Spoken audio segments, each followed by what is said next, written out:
اعوذ باللہ من الشیطان الرجیم، بسم اللہ الرحمن الرحیم۔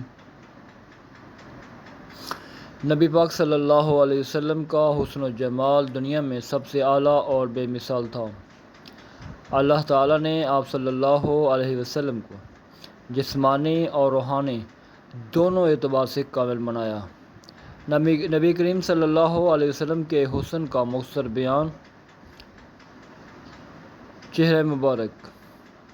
آپ صلی اللہ علیہ وسلم کا چہرہ چمکتے ہوئے چاند کی طرح روشن تھا۔ جب آپ صلی اللہ علیہ وآلہ وسلم مسکراتے تو نور کی کرنیں بکھر جاتی تھیں۔ آنکھیں مبارک۔ بڑی اور سیاہ آنکھیں جن کی سفیدی نہایت صاف اور چمکدار تھیں۔ قد و قامت: نہ زیادہ لمبے اور نہ چھوٹے بلکہ درمیانے اور متناسب جسم۔ بال مبارک: گھنے اور سیاہ بال، نہ بالکل سیدھے اور نہ بالکل گھنگریالے بلکہ نرم و ملائم۔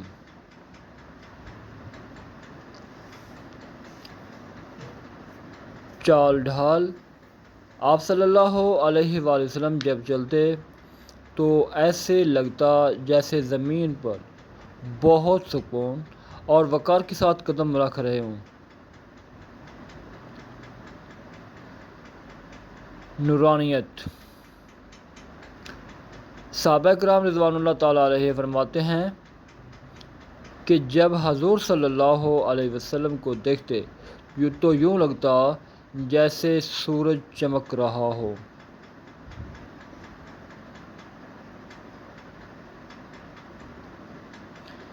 صحابہ کرام کے اقوال: حضرت جابر بن سمرہ رضی اللہ تعالیٰ عنہ فرماتے ہیں، میں نے چاندنی رات میں حضور صلی اللہ علیہ وسلم کو دیکھا۔ میں نے حضور صلی اللہ علیہ وسلم کے چہرے اور چاند کو دیکھا تو مجھے حضور صلی اللہ علیہ وسلم کا چہرہ چاند سے زیادہ حسین لگا۔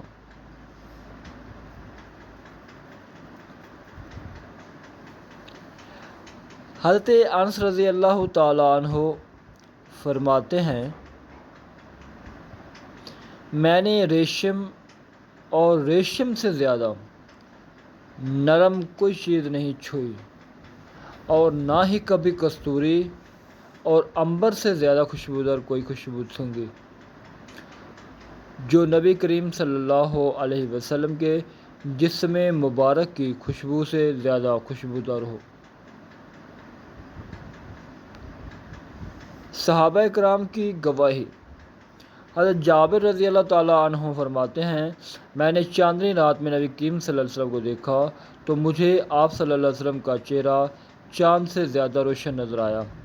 حضرت علی رضی اللہ تعالیٰ عنہ فرماتے ہیں، جو پہلی بار دیکھتا رعب میں آ جاتا اور جو قریب سے دیکھتا تو محبت میں ڈوب جاتا۔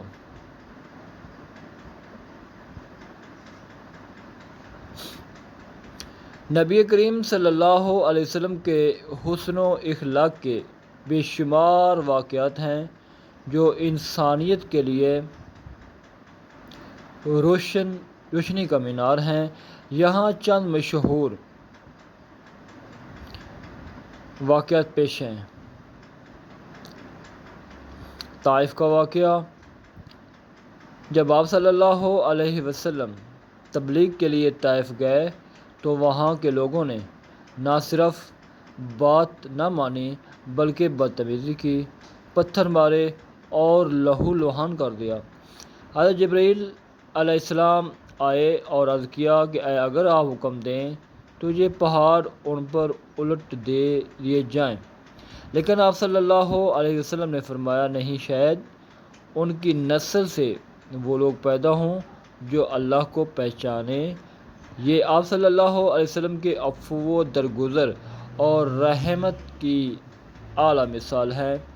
مکہ کی فتح کا دن، جب آپ صلی اللہ علیہ وسلم فاتحانہ انداز میں مکہ میں داخل ہوئے تو وہی لوگ سامنے تھے جنہوں نے آپ کو ستایا، ظلم کیا اور ہجرت پر مجبور کیا۔ اس وقت آپ کے پاس اختیار تھا کہ چاہیں تو سب کو سزا دیں، مگر آپ صلی اللہ علیہ وسلم نے فرمایا، آج تم پر کوئی گرفت نہیں، جاؤ تم سب آزاد ہو۔ یہ وہ جملہ ہے جو قیامت تک انسانیت کے لیے سبق ہے۔ بوڑھی عورت کا بوجھ اٹھانا۔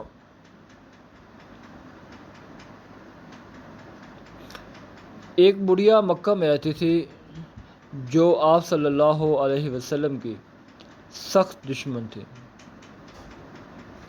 وہ روزانہ آپ پر کوڑا پھینکتی، لیکن جب ایک دن وہ بیمار ہو گئیں اور کوڑا نہ پھینکا تو آپ صلی اللہ علیہ وسلم اس کے گھر تشریف لے گئے، اس کی خدمت کی اور حال پوچھا۔ عورت حیران رہ گئی اور کہنے لگی، آپ ہی وہ محمد ہیں جن پر میں کوڑا پھینکتی تھی؟ اور پھر وہ اسلام لے آئیں۔ یتیم بچوں کے ساتھ شفقت۔ آپ صلی اللہ علیہ وسلم کو یتیموں اور بچوں سے بے حد محبت تھی۔ ایک بار ایک یتیم بچہ روتا ہوا آیا کیونکہ اس کے پاس نئے کپڑے نہ تھے۔ آپ صلی اللہ علیہ وسلم نے اپنے ہاتھوں سے اس کے آنسو پونچھے، اس کے ساتھ کھانا کھایا اور نئے کپڑے دلوائے۔ بچہ خوشی سے کہنے لگا، اب میں یتیم نہیں، میرے ابی ابو ہیں۔ دشمن کو معاف کرنا۔ ایک مرتبہ ایک یہودی نے آپ صلی اللہ علیہ وسلم پر جادو کیا، لیکن جب یہ بات معلوم ہوئی تو آپ صلی اللہ علیہ وسلم نے انتقام نہ لیا، نہ سزا دی، بلکہ معاف کر دیا۔ دعائیہ کلمات۔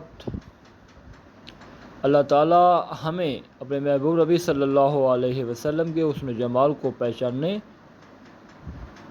ان کی سیرت پر عمل کرنے اور ان کے اخلاق کو اپنی زندگی میں اپنانے کی توفیق عطا فرمائے۔ آمین یا رب العالمین۔ جزاک اللہ خیرا۔